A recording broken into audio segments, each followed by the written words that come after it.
President Joe Biden delivered his first address from the Oval Office, expressing his appreciation for the bipartisan budget and debt ceiling agreement that was passed by Congress.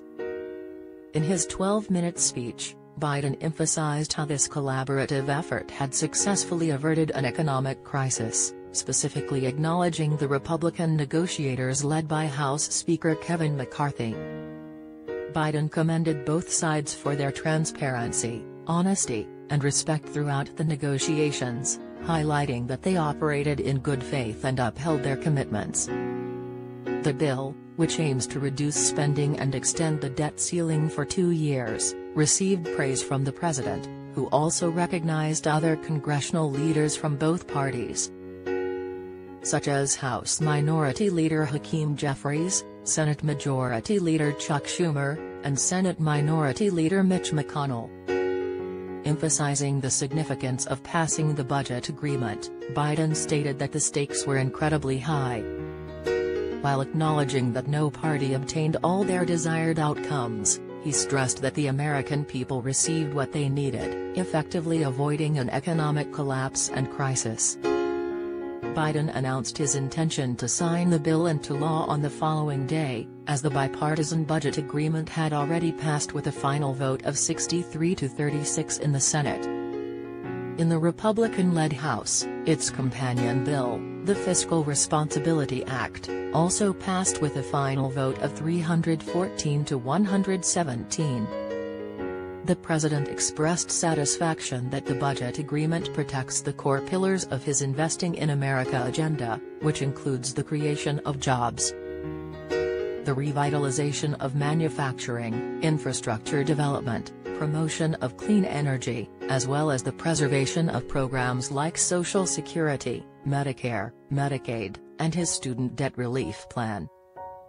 He also highlighted achievements during his administration, such as the passage of the infrastructure law and legislation to bolster computer chip production and maintain competitiveness with China. During his speech, Biden criticized Republicans for their defense of what he referred to as special interest tax loopholes for specific industries.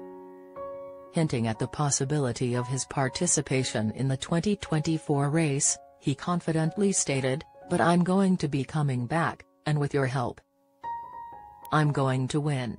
Referencing his 2020 campaign, Biden rejected the notion that Democrats and Republicans could no longer cooperate, firmly believing that America should never succumb to such thinking. Biden and McCarthy reached this agreement after the president committed to not negotiating over the debt ceiling, a stance he maintained even during discussions on slashing the federal budget. These budget cuts faced criticism from members of both parties, with Republicans arguing they were insufficient, while Democrats claim they went too far. The negotiations were overshadowed by the imminent threat of an economic catastrophe as the government warned of running out of funds to fulfill its obligations. Fitch Ratings, a leading credit rating agency, announced that while the U.S. maintained its perfect AAA rating, it would remain on negative watch until the third quarter of the year due to a perceived decline in governance over the past 15 years. In response, the Treasury Department highlighted that the debt ceiling bill received broad bipartisan support and described it as a fiscally responsible measure that would ensure the government met its commitments. The department also emphasized the strength, safety, and liquidity of the Treasury market, which remains unparalleled. Last month, Biden cut short an overseas visit to return to Washington and engage in the negotiations as the deadline loomed.